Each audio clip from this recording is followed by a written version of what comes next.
Olá, seja bem-vindo a mais um Licita Mais Vídeos. O convidado de hoje é o advogado especializado em condomínios, Daphne City de Lauro.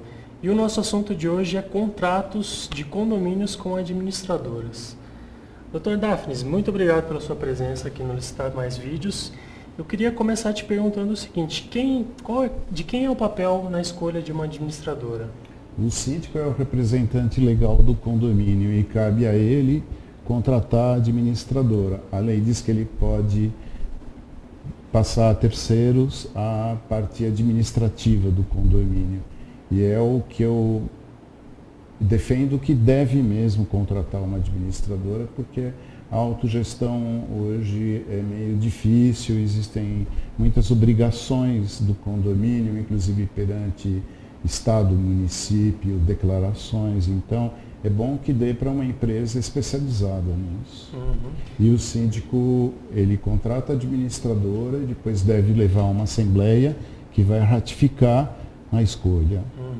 E que tipo de cuidados um condomínio, um síndico devem ter ao assinar um contrato com uma administradora?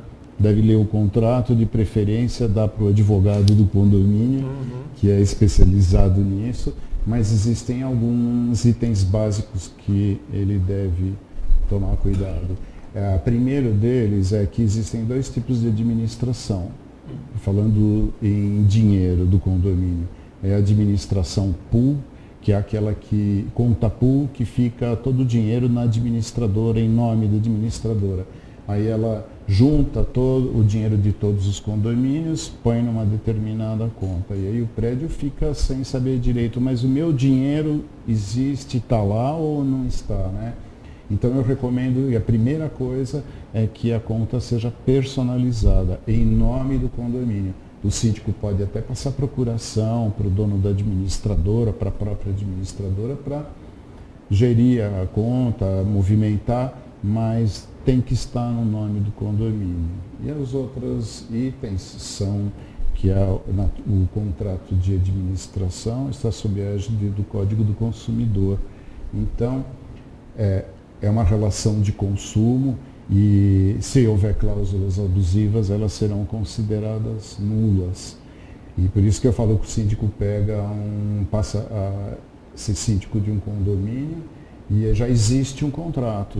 E aí, se ele vê cláusulas abusivas, como por exemplo a cláusula de rescisão contratual, de multa, ele não precisa se preocupar não, porque ele pode rescindir, porque essas cláusulas são nulas. Que tipo de cláusula que a gente pode considerar? Elas são nulas, mas o contrato não é nulo, né? Só a cláusula. Só a cláusula. As três cláusulas principais é a cláusula de renovação automática do contrato.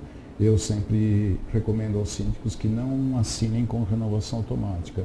É aquela que, terminado o prazo, se não houver uma notificação com uma antecedência determinada, em geral de 30 dias, o contrato renova automaticamente por igual período.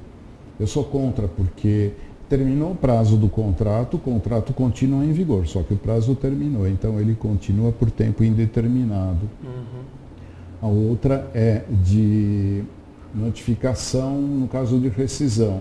Alguns contratos vêm com exigência de antecedência de 90 dias, 180 dias, e um prazo razoável para rescindir um contrato de administração de condomínio antes do seu término é 30 dias. É o tempo suficiente para a administradora preparar toda a documentação, fechar um balancete, fazer um balancete final e devolver tudo para o prédio. É bobagem ficar tentando segurar o prédio, não quer mais, é uma questão de confiança, então arruma outro prédio depois, né? Ou administre direito também. Bem, exatamente. E uma outra cláusula é da multa.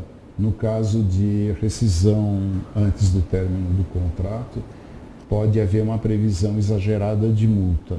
Então, até 50% do que faltar para o término do contrato, coisas assim que são justamente para dificultar a rescisão. E justamente o Código do Consumidor entrou em vigor com o objetivo de equilibrar a posição do consumidor e de quem presta serviços ou vende produtos. Por exemplo, agora no caso, por exemplo, de um condomínio, dos condôminos reclamarem da administradora. O que pode ser feito é o síndico falar, não, queremos a rescisão desse contrato. A administradora ela pode requerer junto ao condomínio uma multa? Ou nesse caso, por exemplo, de negligência? Depende se a rescisão é por motivo justo ou não. Tá. Vamos supor, por exemplo, que a administradora deixe de apresentar os balancetes mensais. Isso é um motivo justíssimo para rescindir o contrato, né? Porque ela tem obrigação de apresentar os balancetes mensais. O balancete é apresentado junto com toda a documentação para o conselho e para o síndico, e para os condôminos vem naquela forma resumida, normalmente atrás do recibo de condomínio, do boleto. Tá.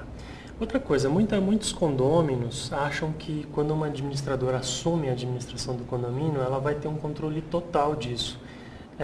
Como fica o papel do síndico no caso de um condomínio que tem uma administradora? O síndico delega as funções administrativas, mas as demais funções ele não delega e nem deve delegar. Então, ele pode pedir para a administradora conseguir 3 orçamentos para fazer uma obra que foi aprovada numa assembleia, mas quem vai assinar os contratos é ele. Tá, ele deve examinar os contratos, dar para um advogado ou se utilizar dos serviços do advogado da administradora, mas é o síndico que tem poderes para contratar funcionários, para despedir. A administradora vai cumprir a vontade do síndico, mas ela não vai por conta própria, ela nem pode, não tem essa autonomia de contratar um funcionário ou resolver mandar um funcionário embora. Entendi. Então, em último caso, quem manda no condomínio é o síndico. É o síndico, né? Tanto que ele tem poderes para nomear uma administradora e também, se não servir, se ele sentir que falta confiança ou o trabalho não é adequado, também ele tem poderes para destituir, vamos dizer assim. Destituir a administradora, rescindir o contrato de administração. Legal. Uma última pergunta, só para a gente fechar, é o seguinte, como escolher uma boa administradora? Quais são os requisitos que um condomínio, um síndico deve levar em conta nessa escolha? Primeiro, boca a boca. Não é? A indicação. Perguntar para as pessoas, indicação. Depois pode ver no DECON, na Delegacia do Consumidor, se existem reclamações contra a administradora. Depois tirar certidões de fórum, protesto, até criminais, das administradoras e dos seus sócios. Legal. Bom, Dr. Dafnis, agradeço a presença aqui no Listar Mais Vídeos. A gente fica por aqui e até uma próxima.